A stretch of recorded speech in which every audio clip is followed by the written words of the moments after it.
여러분 안녕하십니까? 이진곤TV입니다. 시사논평 이심전심 오늘 이야기 시작하겠습니다.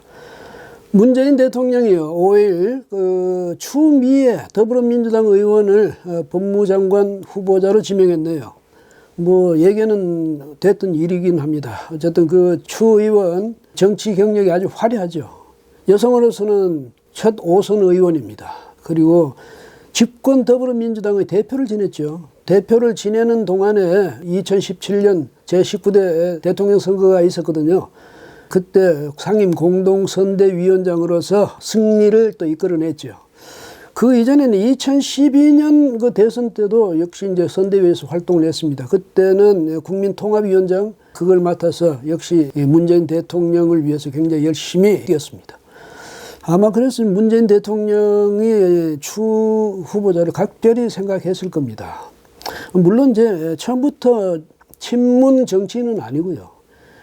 김대중 전 대통령이 발탁했죠. 1985년부터 95년까지 10년 동안 이제 판사 생활을 했는데 1996년 제15대 총선 때 김대중 전 대통령이 발탁해서 국회의원에 이제 선거에 출마합니다. 그래가지고 그때부터 15대, 16대, 그 다음 18대, 19대, 20대 5선을 했죠. 중간에 이제 이 17대 선거 때는 낙선을 했는데 그거는 그때 노무현 전 대통령에 대한 탄핵 소추 그 후폭풍 때문에 그랬습니다.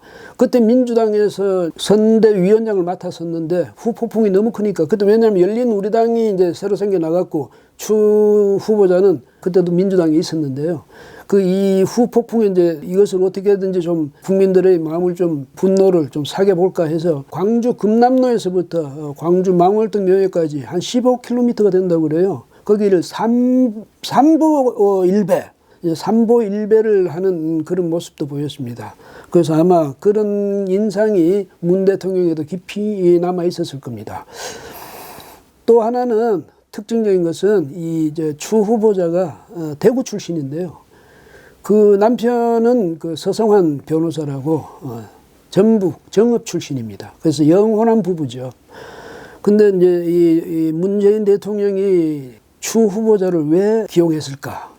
근데 청와대에서는 뭐라고 이야기하냐면 국민이 희망하는 그런 사법개혁 완수하고 공정과 정의의 법치국가를 확립하는 데 크게 기여할 것을 생각해서 이제 아마 그렇게 발탁했다 이렇게 이야기를 하는데요.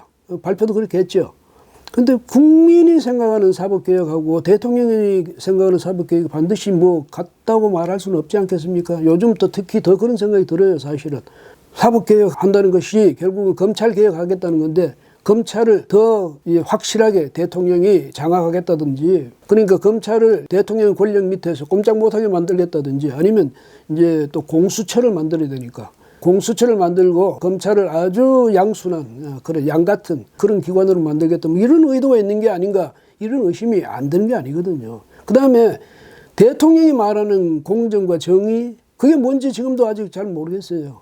자기 힘을 과시하는 게 공정과 정의라고 생각하는 건지 그래서 만약에 법무장관을 바로 그런 의도를 구현시켜 줄 사람으로서 기대하고 그렇게 지명했다면 사실 앞으로 상당히 큰 문제가 생기지 않을까. 법무장관이 정치적 갈등의 중심에 서는 사태가 오지 않을까 이렇게 걱정이 됩니다.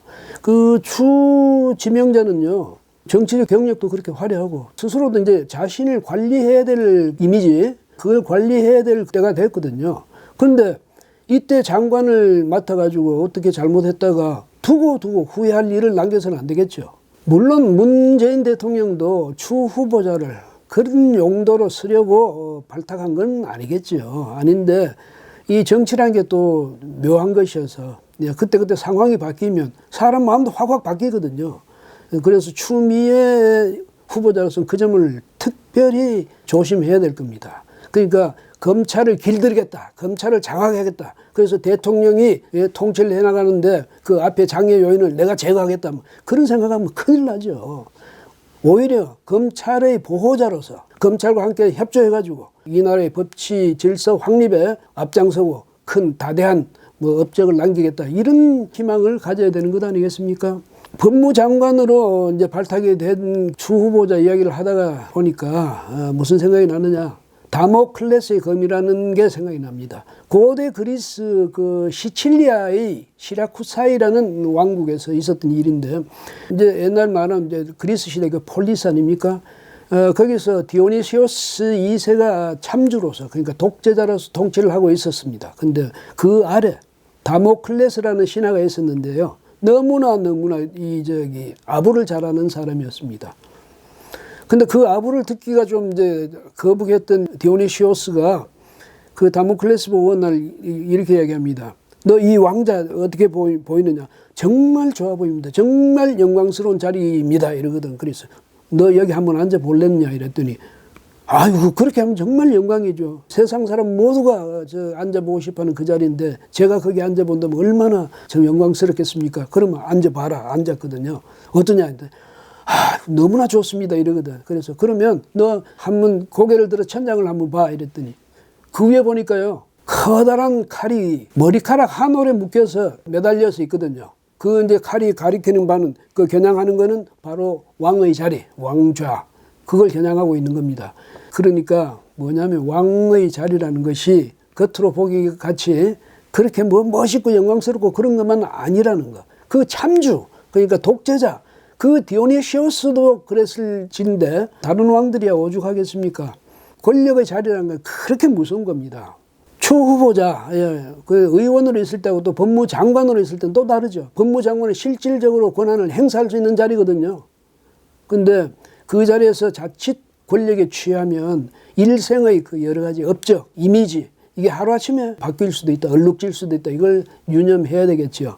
이 권력을 행사할 때 정말 조심하고 또 조심해야 된다. 이걸 추 법무장관 후보자 명심해야 될 겁니다. 물론 뭐 정치를 오래 했으니까 누구보다도 그 점에 대해서는 잘 알고 있겠지만 법무장관으로 가는 길에서 늘 마음에 새기고 또 새겨야 할 가르침이 바로 그겁니다. 예, 여러분 오늘은 여기까지 하겠습니다. 고맙습니다.